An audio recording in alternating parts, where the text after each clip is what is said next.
you and I both believe that God calls not all men, but some men who are biblically qualified to be pastors, and that he does not call women to be pastors.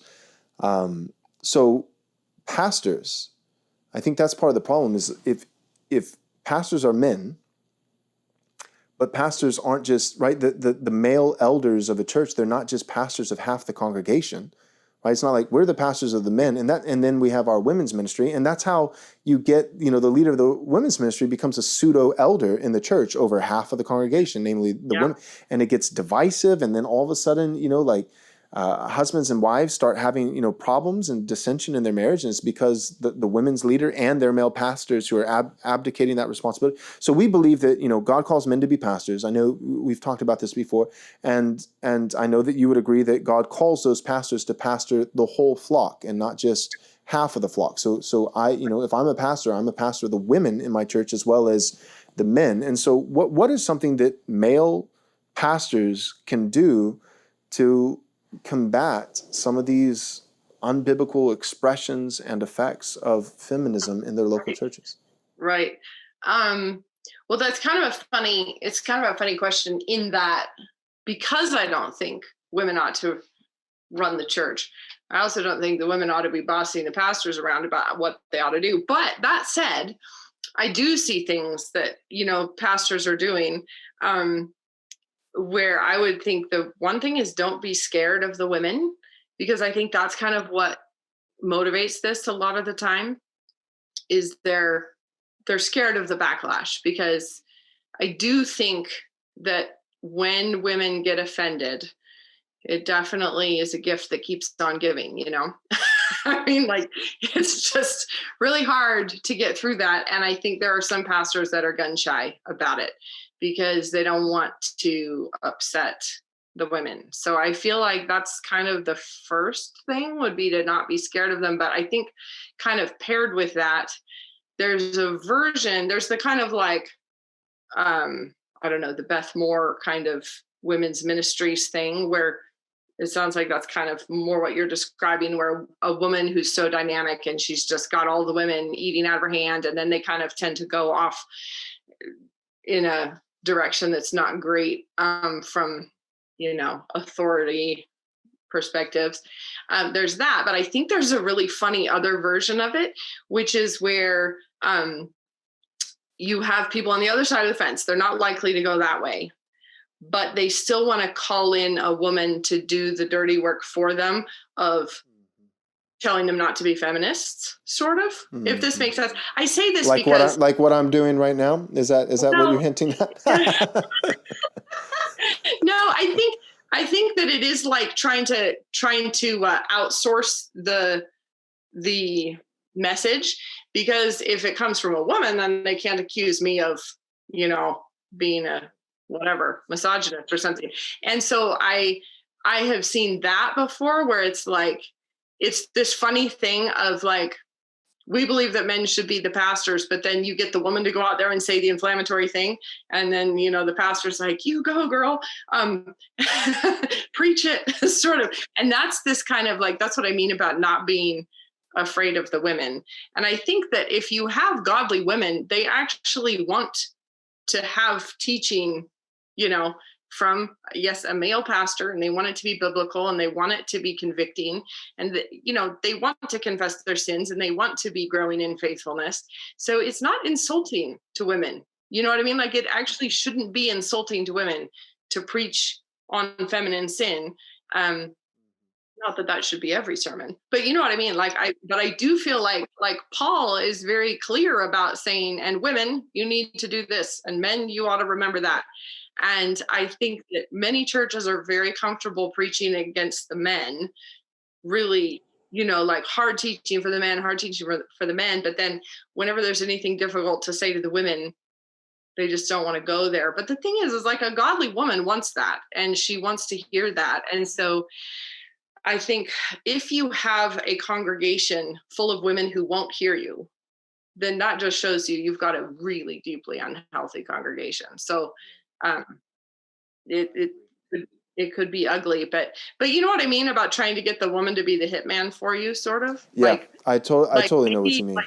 sort of pastors who would never preach on it from the pulpit. So what they'll try to do is like see if they could get the women to organize a book study somewhere so that they could kind of, yeah, you know what I mean, where there's that kind of Yep. plausible deniability or something. Right. And then Um, but the problem is that the pastor, by doing that, he's already defeated himself, and not really just yeah, himself, but more importantly, he's defeated the word of God. He's already basically what's communicated in that is that the ultimate authority doesn't rest on the word. The ultimate yeah, authority, it's not the message, it's the messenger. And so yeah, we've already, that same kind of logic, I mean, it's just completely in contradiction to, what Paul would say, for instance, to Timothy: let no one despise you because of your youth. Yes, there's right. something to be said for being qualified, able to teach. Mhm. And I think more often than not, growing in an ability to teach the Bible does often come with things like experience and time and wisdom. So, you can make an argument from prudence and a practical argument that Yeah, more often than not, 9 times out of 10, an older man is going to be probably a better Bible teacher and therefore more authoritative. But he doesn't bear more authority, for instance, than a younger man merely by virtue of his age. It's only because with that age, that particular man used those years to know the Bible. The authority is always coming from the Bible. And so whether it's old versus young, or, well, that guy can't speak to marriage because he's single, well, what do you right. do with Jesus and the Apostle Paul? And in this particular case, we're talking about, whether it's old versus young or married versus single, we're talking about men versus women. And Yeah, so I think when a pastor does that, I think that's one of the problems that I see, is that he is subtly and without words, he is subconsciously discipling his congregation, both the men and the women, that ultimate authority in the church of God comes from something else besides God's word. yeah, And I think absolutely. I think that's Yeah, a huge problem. And what you were saying about the backlash from the women and those kinds of things, I completely agree with you. And I think part of the problem is, the pastor.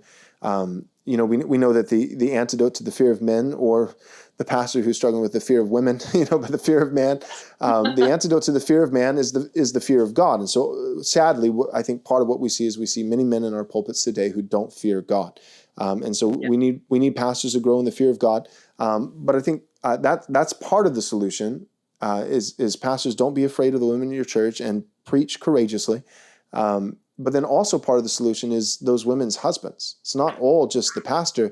for Part of the sure. reason why I think pastors are afraid is because they know that there may be some women in the church who are going to react and be frustrated and disgruntled, and they suspect that their husbands will not deal with it.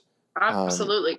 Well, I think that's what I mean by, if you have that legitimate fear that I can't preach on that because the women will all whatever. That's what I mean about, you have a wildly unhealthy congregation, because you can't have that situation without it meaning that you have a really kind of diseased bunch of family units altogether. Because you can't have all the women react to something like that and have everything be good at home, you know? So I think that's absolutely true, that it has to be the husbands as well. And I think too, like, having a high view of women, because um I think that the whole feminist thing is so patronizing of, so patronizing to women. And so, like, have the expectation that the women in your church can handle stuff like that. You know what I mean? Like, because to act like you have to treat them with kid gloves and you have to tiptoe around them and you have to walk on eggshells and never say something that might ruffle their feathers, like, that's actually a really insulting view of women, that like they can't handle it if somebody says something, it's sadly true, but we should be better than that. And I feel like expect more, of the women, and the ones who really are hungry for truth and they want to pursue righteousness, they will rise to that. They really will. But we live in such a victim happy culture that, you could just have people convicted of emotional abuse just for reading what Paul wrote. Like, it's just um yeah. And I think having a high enough view of the women in your congregation that you can do it without without talking down to them, which is like what I really think this is. Like when you act like we're such a tender, vulnerable group over here that we can't bear to hear a man speak to us. It has to be a very emotive woman who's going to come alongside of us and hold our hand. Like that's so embarrassing. And it's just such a low view of women and what women are capable of. And I think the women's ministry, the whole women's ministry thing can perpetuate this view that we're like this perpetually needy group of people who never manage to get out of that state. Like we're always needy and we always have to be ministered to. And it used to be that women's ministries were the women ministering. It's like the women who were feeding people, the women who were clothing people, the women who were producing and they were giving and they were a part of the church body in that way. But now women's ministries means all the women in the church are apparently this basket case that needs ministering too. So we all have to cluster around and monitor them 24/7. And I just feel like that's it's just a sad view of women. Thanks for watching this video. We hope you enjoyed it. If you did enjoy it, we hope that you'll take a moment and subscribe to our YouTube channel so that you can watch more content like this. Also, take a moment and give this video a like so that it can reach more people. And take a moment and click on the bell so that you'll be notified whenever we come out with new content. Thanks so much. God bless.